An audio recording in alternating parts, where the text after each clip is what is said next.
লোকসভা নির্বাচনের জন্য প্রস্তুত বিজেপির প্রার্থী তালিকা। বুধবার প্রার্থী তালিকা নিয়ে দিল্লি যাচ্ছেন মুখ্যমন্ত্রী ও রাজ্য সভাপতি। 12 নয়, অসমের 14টি আসনেই নজর শাসক দলের। অসমে শুরু হয়েছে লোকসভা নির্বাচনের জোর প্রস্তুতি। দিল্লি দিসপুরে চলছে শাসক বিরোধীর কুচকাওয়াজ। অন্তহীন ব্যস্ততা গুয়াহাটির বাজপেয়ী ভবনেও। লোকসভা ভোটের জন্য প্রায় চূড়ান্ত বিজেপির প্রার্থী তালিকা। 2টি আসন মিত্রদল অগপ ও ইউপিপিএলকে ছেড়ে দিয়েছে বিজেপি। বাকি 12টি আসনে লড়বে গেরুয়া বাহিনী। 29শে ফেব্রুয়ারি নতুন দিল্লিতে বিজেপির নির্বাচনী কমিটির বৈঠক। বৈঠকে চূড়ান্ত হবে দলের প্রার্থী তালিকা। বৈঠকের আগে বুধবার প্রার্থী তালিকা নিয়ে দিল্লি যাচ্ছেন মুখ্যমন্ত্রী ডক্টর হিমন্ত বিশ্ব শর্মা ও রাজ্য বিজেপি সভাপতি ভবেশ কলিতা। ইতিমধ্যে নির্বাচনী রণকৌশল চূড়ান্ত করেছে রাজ্য বিজেপি। একথা জানিয়েছেন রাজ্য বিজেপি সভাপতি ভবেশ কলিতা।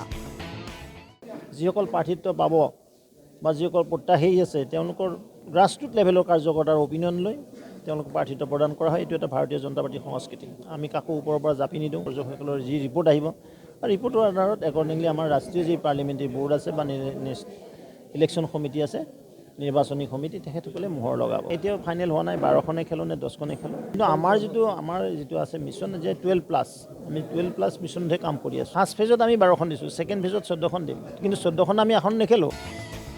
ভবেশ কলিতার 10+2 সমীকরণের বিপরীতে মন্ত্রী জয়ন্ত মল্ল বড়ুয়া জানান, এ পর্যন্ত বিজেপির 11.5টি আসনে জয় নিশ্চিত। বাকি 2.5টি আসন বিজেপির জন্য বেশ কঠিন। 11.5খন পাই আছোঁ। এতিয়া চেষ্টাটো 14লৈকে। এতিয়া 11.5টো 12 হ'ব, 13 হ'ব, 14 হ'ব। সেইটো এতিয়াতে কোৱা টান। এইখিনি বহুত কষ্ট। এই 250 আসনটো বহুত কষ্ট। 11.5খন আমাৰ একেবাৰে ফিক্স আসন। বাকিখিনিত এই যিখিনি 250খন আসন, এখন বহুত কষ্ট। এইখিনিত মানে কষ্ট কৰিব লাগিব। নির্বাচন ও প্রার্থিত্ব নিয়ে জল্পনার মধ্যে মঙ্গলবার বাজপেয়ী ভবনে অনুষ্ঠিত হল হিতাধিকারী সম্মেলন ও যোগদান সভা। এদিন বিজেপিতে যোগ দেন চা মজদুর সংঘের অর্ধশতাধিক নেতাকর্মী। একদিকে প্রার্থী তালিকা তৈরি, নির্বাচনের রণকৌশল নির্ধারণের পাশাপাশি বিজেপিতে চলছে বিভিন্ন দল সংগঠনের নেতা কর্মীদের যোগদান। কারণ নির্বাচনের আর বেশি দিন হাতে নেই। যে কোনো সময় ঘোষণা হবে লোকসভার নির্ঘণ্ট।